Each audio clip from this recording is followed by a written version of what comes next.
علی اما یادت معلوم نیست. ببین عاقبت یه آدم معلوم چی.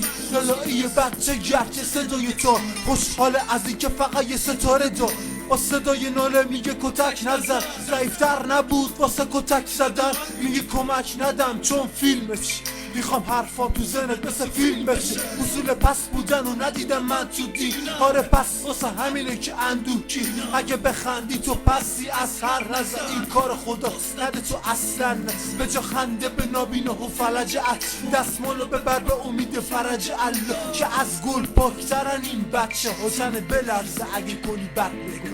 خدا کمک کن به این طفلای مظلوم و نگاه کن به این چشمای من. آخه وجدانه اونا مثل مای انسان. رفتار ما درست نیست با اونایی. خدا کمک کن به این طفلای مظلوم و نگاه کن به این چشمای من. آخه وجدانه علی